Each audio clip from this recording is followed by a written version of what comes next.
जननी जन्म सौख्यानां वर्धनी कुल संपदां पदवी पूर्व पुण्यानां लिख्यते जन्म पत्रिका गजाननं भूतगणादिसेवितं कपितजम्बो फलसारभक्षितम् उमासुतं शोकविनाशकारणं नमामि विघ्नेश्वर पादपङ्कजम् आदित्याय च सोमाय मंगलाय बुधाय च गुरु शुक्र शनिभ्यश्च राघवे केतवे नमः உலகெங்கும் வாழக்கூடிய நெக்ஸ்ட்ஜென் நேயர்கள் அனைவருக்கும் வணக்கம். நான் உங்கள் டாக்டர் வி ராஜ்குமார் சிவாச்சாரியார் பேசுகிறேன். இந்த வார ராசி பலன்கள் நம்ம பார்க்க போகிறோம். திங்கட்கிழமையிலிருந்து ஞாயிற்றுக்கிழமை வரை அன்றாடம் நாம் சந்திக்கக்கூடிய சில விஷயங்கள்லாம் இருக்குது. இந்த வார ராசி பலன்கள் என்பது ரொம்ப மிக முக்கியமானது. நம்ம இந்த வாரத்தில் நடக்கக்கூடிய நம்மளுடைய உத்தியோகம், நம்மளுடைய சில விஷயங்கள்லாம் நமக்கு எப்படி இருக்கும், கொடுக்கல் வாங்கல் விஷயங்களாக இருக்கட்டும், ஒரு சொத்து பரிமாற்றமாக இருக்கட்டும், ஏதாவது ஒரு நல்ல விஷயங்களாக இருந்தாலும் சரி, ஒரு கெடுதலான விஷயங்களாக இருந்தாலும் சரி, 12 ராசிகளுக்கு எப்படி இருக்குது அப்படிங்கிறத நம்ம சில விஷயங்கள்லாம் ஹைலைட் பண்ணி சொல்லலாம் அப்படின்னு இருக்கேன்.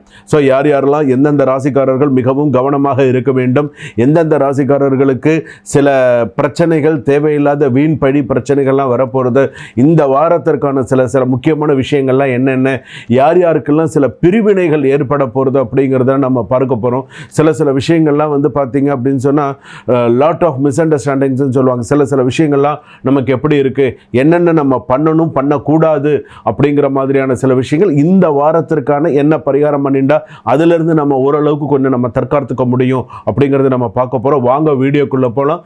கடைசி வரைக்கும் வீடியோ ஸ்கிப் பண்ணாமல் பாருங்கள். அப்போ தான் 12 ராசிகளுக்கான சொல்லியிருக்கக்கூடிய எல்லா நல்ல விஷயங்களும் எல்லா விஷயங்களும் உங்களுக்கு தெரிந்து கொள்ள முடியும். மேஷ ராசி நேயர்களே, இந்த வார ராசி பலன்கள் அப்படின்னு நம்ம சொல்லும் பொழுது வாழ்க்கையில் மிகப்பெரிய ஒரு திருப்பத்தை கொண்டு வரக்கூடிய வாரமாக இருக்கும். இந்த வாரத்தில் ஏதாவது சிறு நல்ல திருப்பங்கள், நல்ல விஷயங்கள் எல்லாம் வரும். ஏன்னு கேட்டால் அஸ்வினி நட்சத்திரம் மேஷராசி, பரணி நட்சத்திரம் மேஷராசியில் பிறந்தவர்கள் இருக்கீங்க. அதே போல் கிருத்திகை நட்சத்திரம் 1ஆம் பாதம் மேஷராசியில் பிறந்தவர்கள் வரைக்கும் இருக்கீங்க. அப்படி இருக்கக்கூடியதில் திருப்பத்தை கொடுக்கக்கூடிய ஒரு வாரமாக அமையும். அடுத்ததாக வந்து பார்த்தீங்கன்னா எதிர்பாராத நல்ல மாற்றங்கள் இருக்கும், ஒரு நல்ல ஆரம்பமாக இருக்கக்கூடிய சூழ்நிலைகள் உண்டு. தாமதமான சில வேலைகள் நல்லபடியாக முடியறதுக்கான வாய்ப்புகள் இருக்கு. கோபத்தை கட்டுப்படுத்த வேண்டாம், அவசரம் காட்டக்கூடாது. நல்ல வாய்ப்புகள் வரும், புதிய வரவுகள் இருக்கும். அதே போல உறவுகளில் கூட நல்ல முன்னேற்றங்கள் காணக்கூடிய நேரமாக அமையும். அதே போல சில நெகட்டிவான சில விஷயங்கள் அப்படின்னு எடுத்துக்கும் போது மேஷராசிக்காரர்கள் கோபத்தை கட்டுப்படுத்துங்க. தயவு செய்து நீங்கள் கோபப்பட்டு ஒரு விஷயத்தை சாதிக்க போகிறதில்ல, கோபப்படாதீங்க. சிறிய விஷயங்களில் கூட சில நேரத்தில் தடங்கள் ஏற்பட்டு அது உங்களுக்கு நிறைய ஸ்ட்ரெஸ் பிரச்சனைகளை கொண்டு வரும். சில விஷயத்தில் கவனமாகவே இருங்க.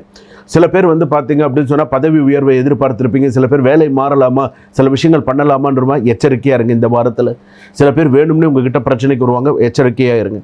சில பழைய மிஸ் அண்டர்ஸ்டாண்டிங்லாம் கிளியர் ஆகிறதுக்கான வாய்ப்புகள் இருக்குது. பழைய தேவையில்லாத பழைய பிரச்சனைகள்லாம் ஏதாவது இருந்ததுன்னு சொன்னால், உங்கள் மேலே மன வருத்தம் இருந்ததுன்னு சொன்னால் சில விஷயங்களை கிளியர் ஆகிறதுக்கான வாய்ப்புகள் இருக்குது. அதே போல் காதல் வாழ்க்கையாக இருக்கட்டும், ஒரு ரிலேஷன்ஷிப்பாக இருக்கட்டும், அதெல்லாம் இந்த வாரம் கொஞ்சம் சுமூகமாக போகும்.